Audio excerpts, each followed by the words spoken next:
Abraham Lincoln has said, always prepare yourself. You never know when you're going to be called to do great things. I came up with the title for my book, Path for Greatness, because I wanted to talk to people about how could they live and experience their own greatness, and how it is that we can bring out the greatness of who we are into the world around us. As I was writing my first book, Path for Greatness, I wanted to do some research on some people and some organizations that really exemplified this. So I went down to Dallas and looked at Southwest Airlines because I feel that that's an organization that really understands how to bring out the best in people, and I see a bunch of people shaking heads, so you know what I'm talking about. Well, in the corridor, as I was walking through the airport down in Dallas, I noticed a mural on the wall, and it had a quote from one of my most favorite people, Martin Luther King Jr. And this quote said, "Anyone can be great because everyone can serve." And I knew that that was really the framework that I wanted to use for my book. How can we experience the greatness of who we are in service to others? And that's how our greatness is going to shine. So on my way home from that trip, I did what most people do, is I took a bunch of notes because I was so inspired. And I came up with a diagram that I thought would really help explain how it is that we can live and share our greatness with the world. So I want to share that idea with you. Each and every one of us can flower out and show the absolute beauty and magnificence of who we are. So how does a flower live? How does a flower thrive and share its beauty? Well, first of all, it needs to have good, rich, nutritious soil. Each and every one of us needs to have that soil, that richness, that nourishment that helps us move along in our path. And we need to do things to cultivate that soil. We need to keep that inspiration going. We need to pull the weeds, we need to till the soil, but we need to continually nourish ourselves in order to let our greatness shine forth. From that soil then can grow our roots, the roots of who we are that can really hold us tight in those times of struggle and conflict and turmoil. And the roots of our lives are our purpose. When we know what our purpose is, nothing will throw us off course. When we can dig those roots really deeply into the ground, we can stand firm in who we are and what we're here to do in the world. So our purpose is essential for us to live out our greatness in the world. From our roots, then, grow the stem of who we are, to grow the stem of the flower. And that stem is our passion. If you've ever been around anybody who has a sense of purpose, you know they're passionate people. And they're bringing that passion to their lives because they want to share their purpose with the people around them. So the stem of the flower is our passion. When it comes from the roots, our purpose, and we're very clear on that. A flower won't live and a tree won't live if it doesn't have the leaves. And in my botany class, I remembered that the leaves takes in the light through photosynthesis, converts it into energy, and provides the fuel and the food for the plant. Each and every one of us does that through our gifts.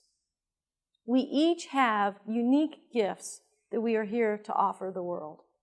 And when those gifts are aligned with our purpose and our passion, we absolutely flower out the magnificence and beauty of who we are. Now, the final piece of this metaphor, the final piece of this diagram that I share, is that the center of the flower, the essence of who we are and what we're here to do for the world and show our greatness, is the service that we offer. So I want to tell you a little bit of a story of a gentleman who did that. And this story is not in my book because I talked to him after the book was written. But as I've given this talk to hundreds of people, I really like this story because it shows what we can do when we're living our purpose in passion and using our gifts. It's the story of a young man named Jeremy.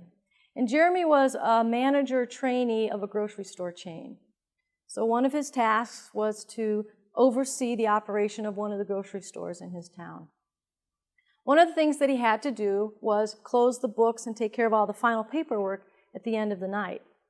So he was in his office doing just that. And I'm guessing that grocery stores are similar where you are than where I am, which is that the manager's office is up in front. It's elevated up a little bit on a platform, and there's a plastic or a see-through paneling glass surrounding the office. So Jeremy was in his office late at night, and the grocery store was going to close around midnight. About 11:45, he was concentrating really hard, doing the paperwork, really wanting to get it just right. The store was actually quite quiet because there weren't that many people coming in shortly before midnight. So he's down, focusing really hard, and he hears this really loud knock on the plexiglass. And it startled him because he wasn't expecting this loud of a noise. And he looks up, and there's a gentleman standing there looking pretty distraught. So Jeremy gets up, opens the door, and says, "Can I help you, sir?" And the man says, "I need some of your potato salad." Right? It's 11:45.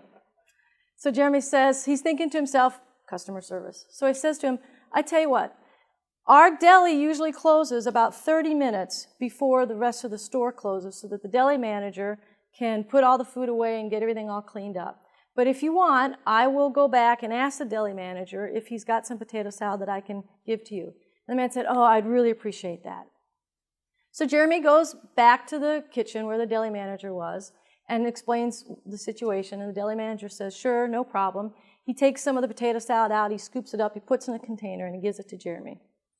Jeremy goes out then to give this container to the gentleman who is at his office. And at this point, the gentleman is now pacing frantically up and down in front of Jeremy's office. Now, at this point, Jeremy's starting to get a little bit concerned about this man's mental well-being, right? But he figures, I got the potato salad, might as well give it to him. So he walks up to the man and he says, "Here, sir, here's some of the potato salad for you." And the man took it as if it was the most precious gift he'd ever been given. And he said, "Thank you." And he turned and he walked to the checkout lane. Jeremy just had to know what was up with this potato salad.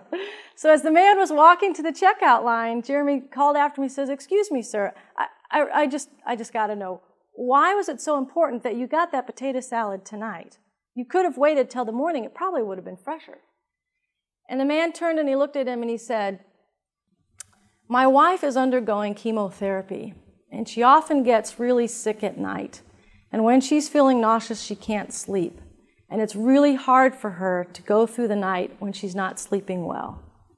We found that the one thing that really helps her sleep well is if she can get just a little bit of food in her stomach. And the one thing that she can consistently eat is your potato salad." Now, in that moment, Jeremy knew what he had done had absolutely nothing to do with customer service. He knew he had just relieved somebody's suffering. He had taken the time to tend to this man when he could have so easily said, "Come back tomorrow." I love telling that story, and I get choked up even though I've told this story over 100 times. I love telling that story because it's a magnificent way for us to see that when we take the time to tend to somebody else, we can share our greatness and our beauty shines forth. And often when we do that, we allow somebody else's beauty to shine forth as well. When we live in alignment with our purpose, when we know what our purpose is and can stay really grounded and rooted in that, and when we have a sense of passion in doing what it is that we absolutely love to do, we can flower out and show the magnificence of who we are. I want to finish with this quote from Rumi, and I want to invite you to think about when was the last time you've expressed the greatness of who you are. The quote that I like is from Rumi, the poet, and he says, "Let the beauty of who you are be what you do." And so I want you to think about, how are you allowing the beauty of who you are to be what you do every day? Thank you very much.